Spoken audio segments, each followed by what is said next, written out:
Hello all. So మనందరికి తెలుసు group 1 prelims June 9కి అయిపోయింది. టీఎస్పీఎస్సీది as well as UPSC prelims 16th ఉంది జూన్. సో ఇప్పటి నుండి మేము ఫ్రీగా ఆన్సర్ రైటింగ్ ప్రాక్టీస్ సెషన్స్ యూట్యూబ్లో చేస్తాము. సో ఎలా రాయాలి ఆన్సర్స్, మీకు కంటెంట్ కాన్సెప్ట్ కాకుండా ఆన్సర్ ఎలా రాయాలో స్ట్రక్చర్ నేర్పిస్తామన్నమాట.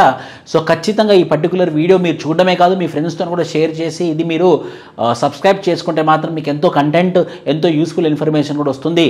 సో మొదటి ప్రశ్న ఏంటనంటే, state the salient features of bhakti movement in the medieval period. So మొదటి ప్రశ్న దేని గురించి అంటే, ఇదైతే క్వశ్చన్ని మనం భాగాల్లాగా విభజించుకోవాలి.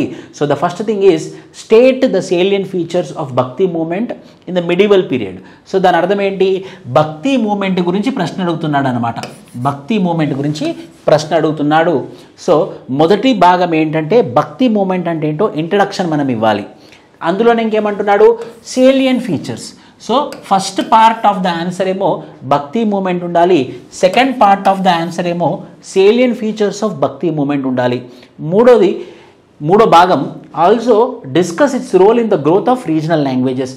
ఆ భక్తి మూమెంట్ యొక్క రోల్ ఎలా ఉంది, ఆ భక్తి మూమెంట్లో ఉన్నటువంటి లీడర్స్, ప్రీచర్స్, రిఫార్మర్స్ వాళ్ళ రోల్ ఎలా ఉంది, దానివల్ల రీజనల్ లాంగ్వేజెస్ ఎలా గ్రో అవుతుంది, దానివల్ల వెర్నకులర్ లాంగ్వేజెస్ ఎలా గ్రో అవుతుంది అన్నది మూడో భాగం అన్నమాట. ఇలా 3 భాగాలు విభజించుకోవాలి. సో ఫస్ట్ పారాగ్రాఫ్ ఏముండాలి, భక్తి మూమెంట్ గురించి మీకు ఏం ఇన్ఫర్మేషన్ ఉందో అది రాయాలన్నమాట. For example, bhakti movement is a reformist movement from 7th century to 12th century.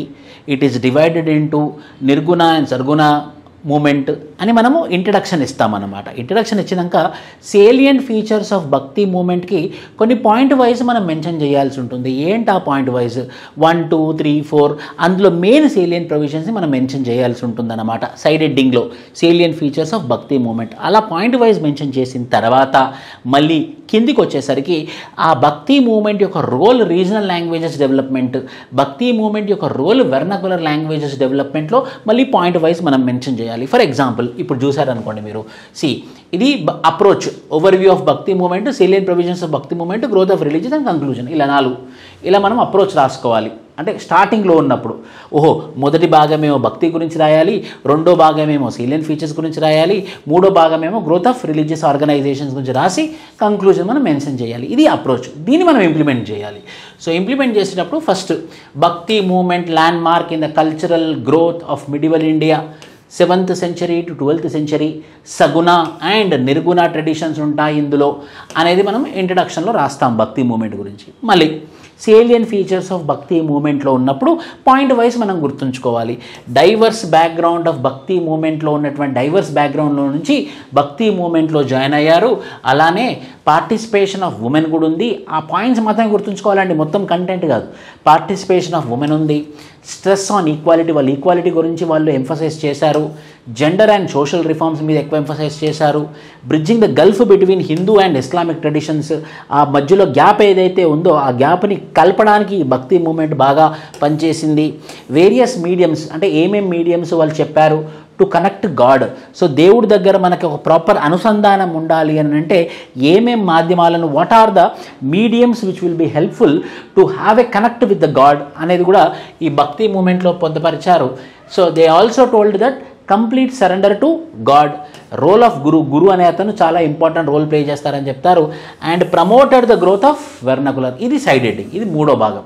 అలా మెయిన్ పాయింట్స్ రాసుకుంటూ వచ్చి తర్వాత మనం దాని యొక్క రోలు వెర్నకులర్ లాంగ్వేజెస్లో ఏమేమి ఉన్నాయి, ఇక్కడ కొన్ని పదాలు గుర్తుంచుకోవాలి మీరు. ఇది ఖచ్చితంగా మీరు ఇవి రాయాల్సిందే. Kabir in Sadhukkadi, Guru Nanak in Gurmukhi, Chaitanya in Bengali, Narasimha Mehta in Gujarati, Alvars composed collection of hymns, Divya Prabandham in Tamil, which has been deemed as 5th Vedas. మనకు 4 వేదాస్ తెలుసు, దాన్ని 5th వేదాన్ అని అంటాము. అంతేకాదు Chaitanya and Shankaracharya were encourage the followers to use Bengali language, Odia language, Assamese language. అలా గ్రోత్ ఆఫ్ వెర్నకులర్ లాంగ్వేజెస్ వచ్చింది అని మనం మెన్షన్ చేసి కంక్లూడ్ చేస్తామన్నమాట. Whatever it may be, the bhakti movement is also called as contemporary of Sufi movement. వీరిద్దరూ కలిసి Indian ల్యాండ్స్కేప్ని మార్చారు. Reformist moment లాగా పనిచేశారు, ఈక్వాలిటీ గురించి ప్రమోట్ చేశారు, hence the bhakti moment role is Paramount అని కంక్లూజన్ చేస్తారన్నమాట. అలా కనుక మీరు ఆన్సర్స్ రాస్తే అది భక్తి మూమెంట్ అయితేనేమి, సూఫీ మూమెంట్ అయితేనేమి, అది ఎలాంటి సిక్లో ఉన్నటువంటి మూమెంట్ అయితేనేమి, ఏ మూమెంట్ మీద సోషల్ రిఫార్మర్స్ మీద క్వశ్చన్ అడిగినా కూడా ఇలా కనుక మీరు ఆన్సర్స్ రాయడం నేర్చుకుంటే మాత్రం ఖచ్చితంగా చాలా మంచి మార్క్స్ వస్తాయి. Thank you, all the best.